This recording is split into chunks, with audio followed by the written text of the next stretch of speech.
हर रोज की तरह आज भी अमित जी शाम होते ही अपने घर के बाहर बने लंबे से बरामदे में आकर बैठ गए। हाथ में मोबाइल और अखबार, आंखों पर चश्मा और आते जाते लोगों को दुआ सलाम। रिटायरमेंट के बाद से ये दिनचर्या का हिस्सा अब उन्हें बड़ा खास लगने लगा था। कभी कभार थोड़ा साथ के बने पार्क में घूम भी आते थे, लेकिन आज दोपहर से ही बादल बरसने की शक्ल लिए बैठे थे। अचानक से ही काली घटा ने पूरे आसमान को घेर लिया और बादलों की गड़गड़ाहट के साथ बारिश भी जमकर बरसने लगी। गली में पैदल चलते हुए लोगों के कदमों ने रफ्तार पकड़ ली थी और बारिश की वजह से अचानक से सब कुछ धुंधला सा दिखने लगा। अमित जी कुर्सी पर बैठे बारिश के मौसम का आनंद ले रहे थे कि तभी तेजी से भागते हुए शुक्ला जी नजर आए। उनके हाथ में पकड़ा खुला छाता हवा में उड़े जा रहा था और वो उसे संभालने के चक्कर में जल्दी से अमित जी के बरामदे की 4 सीढ़ियां चढ़कर बरामदे में आ गए। अमित जी के सामने अपना खुला छाता बंद करते हुए कहने लगे, बाप रे, कितने जोरों का तूफान आया है। कहाँ से घूमकर आ रहे हैं शुक्ला जी? अमित जी ने उनसे पूछा तो शुक्ला जी बोले, अरे कहीं नहीं जनाब, बस यूं ही टहलने निकला था कि मौसम ने रूप ही बदल लिया। अभी थम जाएगी ये बारिश, थोड़ी देर यहीं बैठ जाइए। कहते हुए अमित जी ने साथ पड़ी कुर्सी शुक्ला जी की तरफ सरका दी। शुक्ला जी भी समय की नजाकत को देखकर थोड़ी देर रुकने के भाव में बैठ गए। गली के छोर में उनका मकान था। वो कॉलेज में संस्कृत के प्रोफेसर थे। गली में आते जाते राम राम और नमस्ते से ज्यादा का रिश्ता नहीं था उनका अमित जी से। आज शायद पहली बार बारिश ने दोनों को इकट्ठे बिठाया था। अमित जी इस घर में अपने जन्म से ही रह रहे थे। बैंक से मैनेजर की पोस्ट पर साल भर पहले ही रिटायर हुए थे। बेटी चांदनी की शादी कर दी थी और बेटे अर्जुन की 6 महीने पहले एक अच्छी कंपनी में नौकरी लगी थी। अब जाकर जिम्मेदारियों से थोड़ी राहत महसूस करते थे। सारी जिंदगी एक मध्यम वर्गीय पिता की जिम्मेदारियां निभाते हुए उन्होंने कभी अपनी छोटी सी खुशी के बारे में भी नहीं सोचा। कुछ करने का सोचते भी तो बजट पीछे खींचकर ले जाता। यारी दोस्ती शब्द तो उनकी जिंदगी में कोरे कागज जैसा था। उनकी रिटायरमेंट अकेलेपन में गुजर रही थी। आज भी उसी का हिस्सा बने हुए थे कि शुक्ला जी ने अचानक से आकर उनके मन का कोई दरवाजा खटखटा दिया। दोनों बैठकर बातें करने लगे तो एक दूसरे के साथ में डूब से गए। दोनों की एक जैसे विषयों पर रुचियां मिलने लगी। बातों का समासा बनने लगा। हंसने की आवाजें गूंजने लगी। अमित जी की पत्नी मीना, जो साथ वाले कमरे में बैठी अपना मनपसंद धारावाहिक देख रही थी, कि अचानक पति की किसी के साथ आवाजों ने उनका ध्यान बाहर की ओर खींचा। अमित जी किसके साथ बातें कर रहे हैं, ये देखने के लिए वो भी बाहर आ गई। शुक्ला जी को देख नमस्कार कर हालचाल पूछकर वापस अंदर जाने को मुड़ी तो पति ने पीछे से आवाज लगाई, अरे सुनो मीना, 2 कप चाय तो बना लाओ। जी अभी लेकर आती हूँ।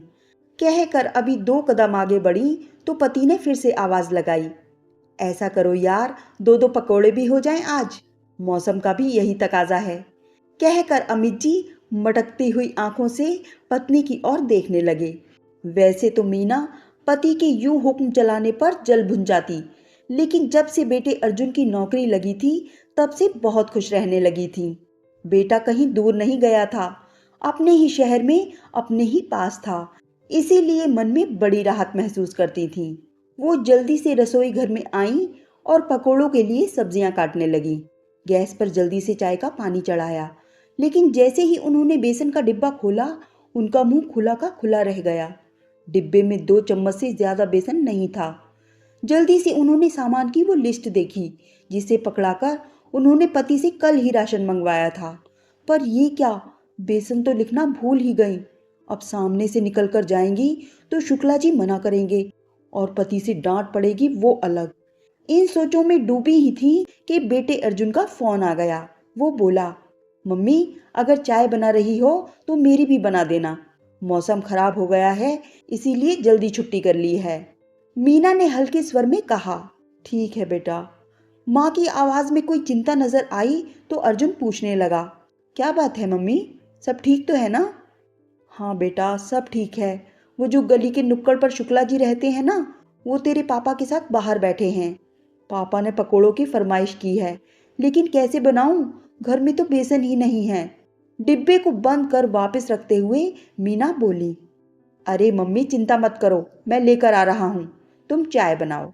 कहकर अर्जुन ने माँ की सारी परेशानी पल भर में ही दूर कर दी। थोड़ी देर बाद अर्जुन हाथ में एक बड़ा सा लिफाफा लेकर घर में दाखिल हुआ।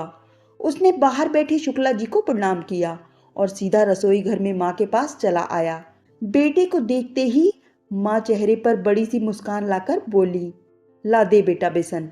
पर ये क्या? अर्जुन ने उस बड़े सी प्लास्टिक थैले में से दो तेल से सने लिफाफे निकालकर माँ के हाथ में थमा दिए। बेटा पकोड़े ही नहीं बल्कि गरम गरम जलेबियां भी लाया था। तू पकोड़े ही ले आया?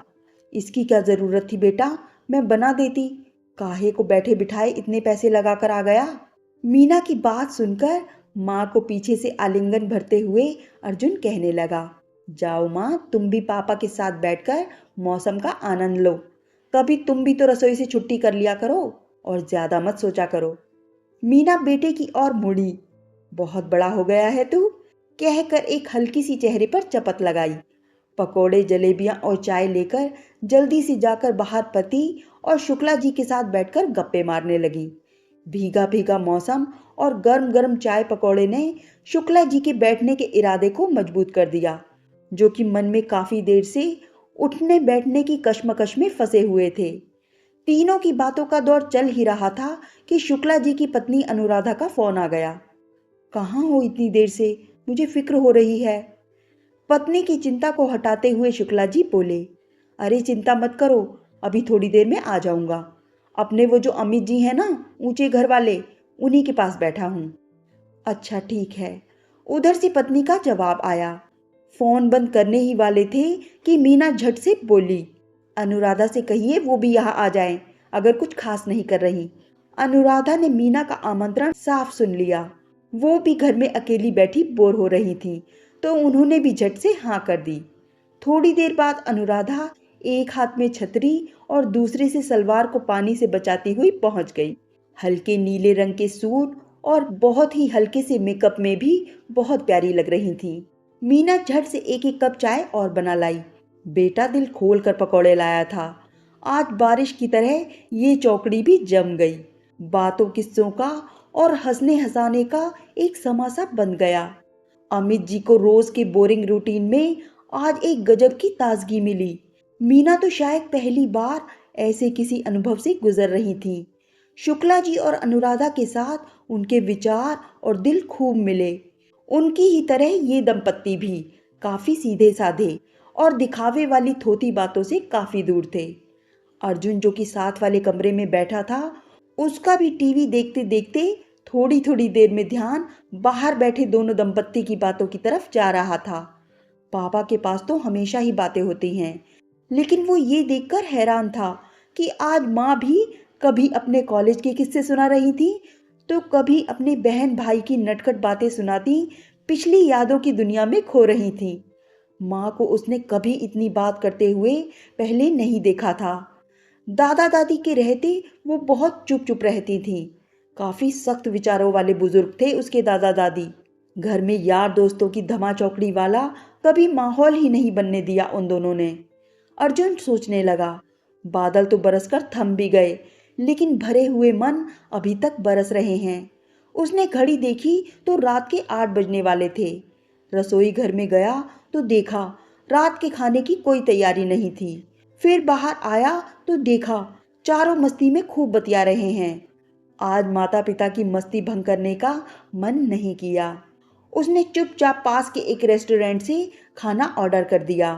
खाना ऑर्डर कर वो मेहमानों को रोक कर रखने के इरादे से बाहर आया और उन्हें अपना नया लाया स्मार्ट टीवी दिखाने के बहाने से अंदर ले गया। थोड़ी देर बाद खाने की डिलीवरी वाले ने घंटी बजाई। अर्जुन के हाथ में बड़ा सा बैग देखकर उसके माता पिता बहुत चक्के रह गए। अर्जुन ने बड़े प्यार से शुक्ला जी से कहा, अंकल जी मैंने खाना मंगवाया है, आप लोग खा कर ही जाइएगा। अर्जुन के प्यार भरे इस आग्रह पर शुक्ला जी संकोच से भरकर मना करने लगे। वो बोले, नहीं नहीं अब हम चलेंगे, ये बहुत ज्यादा हो जाएगा। आप लोगों ने पहले ही बहुत खिला पिला दिया, अब खाना खाने की तो भूख भी नहीं। इस पर अर्जुन बोला, कुछ ज्यादा नहीं है, आप लोग बैठिए, जितना मन हो उतना खा लेना। माँ चलो आओ, हम खाना मेज पर लगा देते हैं। अर्जुन के पीछे पीछे मीना रसोई घर में भागी आई। धीरे से लेकिन कसी आवाज में बोली, खाना क्यों मंगवाया? ये तो जा ही रहे थे अपने घर, और फिर ये तो बस यूं ही आ गए थे। इस पर अर्जुन माँ को हाथ के इशारे से रोकता हुआ बोला, माँ खाना लगाओ, इस बारे में बात हम बाद में करेंगे।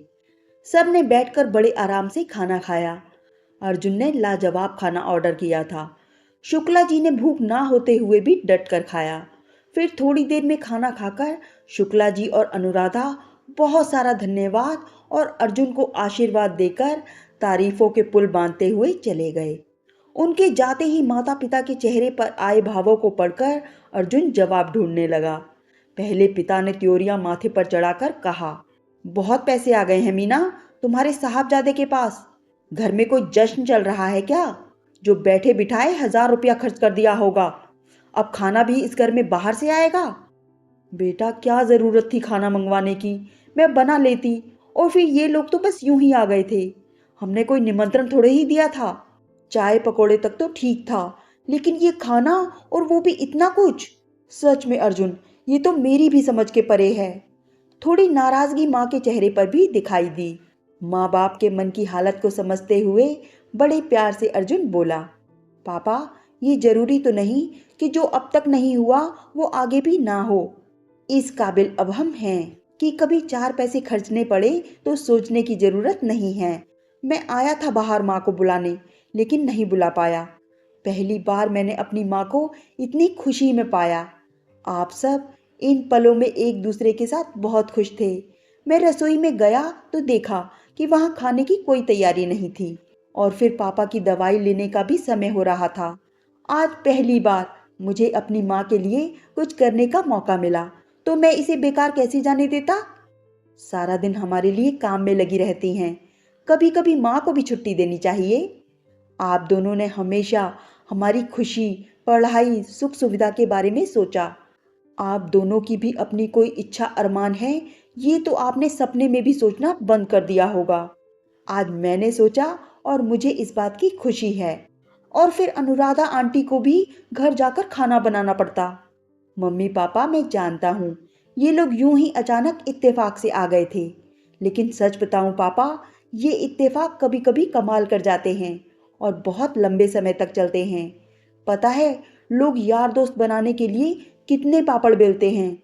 बढ़िया खाना, एक से एक बढ़कर पकवान, महंगी महंगी क्रॉकरी, घर की सजावट, एक दो नौकरों का इंतजाम, फिर भी मन परेशान, क्योंकि अपने स्वभाव से मेल खाते लोग आजकल मिलते ही कहाँ हैं। जिसे देखो अपनी ही डींगे मारता रहता है। हर कोई चाहता है बस मेरी सुन लो, अपनी रहने दो। ये दोनों आज भले ही एक संयोग से आपको मिले हैं, लेकिन हम उम्र दोस्तों की आपको भी ज़रूरत है। आज इस माहौल ने ज़रूर ही आपको भी अपने जीवन की इस कमी का तो एहसास कराया ही होगा। मैं दावे के साथ कह सकता हूँ पापा, ये इत्तेफाक, ये बस आपका यूं ही बेकार नहीं जाने वाला। जाइए, जाकर अब सो जाइए। ज़्यादा सोचना सेहत के लिए नुकसानदायक है। और हाँ, दवाई खाना मत भूलिएगा। बेटे ने आज माँ की भावनाओं को ही नहीं समझा, बल्कि माँ को प्यार के 7वें आसमान पर बिठा दिया। मीना तो मन ही मन फूली नहीं समा रही थी। सोचने लगी, सही तो कह रहा है अर्जुन, कहाँ इस घर के लोगों ने कभी किसी से दोस्ती करने दी। आज तक ना अमित जी का कोई दोस्त, ना ही उनकी कोई सहेली थी जिससे वो खुलकर बातचीत कर सके, हंसी मजाक कर सके। पर आज जो मिला वो अनोखा और अनुपम था। अमित जी भी काफी हद तक बेटे की बात से सहमत थे, इसीलिए बिना कुछ और बोले चुपचाप वहां से चले गए। अभी 2 हफ्ते भी नहीं बीते थे कि अर्जुन की भविष्यवाणी सही निकली। अनुराधा और शुक्ला जी के घर से खाने का निमंत्रण आया। अमित जी और मीना अच्छे से बन ठन कर हाथ में एक छोटा सा तोहफा भी लेकर गए। वहां पहले से एक बुजुर्ग दंपत्ति विराजमान थे। रमेश जी और विमला जी के नाम से उनका शुक्ला जी ने परिचय कराया। अब 4 की बजाय 6 लोग थे। महफिल अच्छी जमी। बातों का सिलसिला खत्म होने का नाम ही नहीं ले रहा था। खाना पीना और हंसना हंसाना लग रहा था कि जीवन की एक सख्त जरूरत थी। अमित जी की रिटायरमेंट के बाद की बेरंग जिंदगी में जैसे रंग सा भर गया था। उस दिन की यूं ही हुई मुलाकात रंग लाई। अब तीनों परिवार बहुत अच्छे दोस्त बन गए। हर महीने किसी एक के घर रौनक जरूर लगती। तीनों महिलाएं खाने से लेकर समेटा समेटी तक एक दूसरे का पूरा हाथ बंटवाती। फिर कुछ महीनों के बाद अर्जुन एक कॉन्फ्रेंस से 7 दिनों के बाद जब घर वापस आया तो उसने देखा कि पापा अलमारी से कपड़े निकाल रहे हैं और साथ में एक नया खरीदा सूटकेस भी पड़ा है। पापा, कहाँ जाने की तैयारी है और मम्मी कहाँ हैं? उसने पूछा तो अमित जी खुश होकर बोले, अरे बेटा, बहुत अच्छा किया तू आ गया। अरे कुछ नहीं, वो रमेश जी और विमला जी ने बैठे बिठाए हम सबका वैष्णो देवी जाने का प्रोग्राम बना दिया। उनके बेटे ने सारी बुकिंग भी करवा दी, बस हम मना नहीं कर पाए। इसी सिलसिले में तुम्हारी मम्मी शॉपिंग करने गई हैं। ये सुनकर अर्जुन की बाँछें खिल गईं। आज वो पहली बार अपने माता पिता को अपने लिए कुछ करते देख रहा था। वो बोला, मना करना भी नहीं चाहिए पापा, ऐसे मौके कोई बार बार थोड़े ही आते हैं। आप बेफिक्र होकर जाइए और खूब अच्छे से माँ के दर्शन करके आइए। पीछे से घर की चिंता बिल्कुल मत करना, मैं हूँ यहाँ। फिर धीरे से पापा के पास जाकर उन्हें छेड़ने के मकसद से बोला, पापा, आपका यूं ही तो कमाल कर गया। मैं ना कहता था, योजनाएं सफल हो ना हो लेकिन इत्तेफाक साथ निभा जाते हैं। अमित जी सूटकेस में कपड़े रखते हुए मुस्कुराते हुए बेटे की तरफ देखने लगे। अर्जुन भी अपने पिता की ओर देखते हुए मुस्कुरा रहा था और सोच रहा था कि चाहे उम्र का कोई भी दौर हो, लेकिन जीवन में अच्छे और सच्चे दोस्तों की ज़रूरत हमेशा ही होती है, क्योंकि उनसे ही बेरंग जिंदगी में रंग भर जाता है।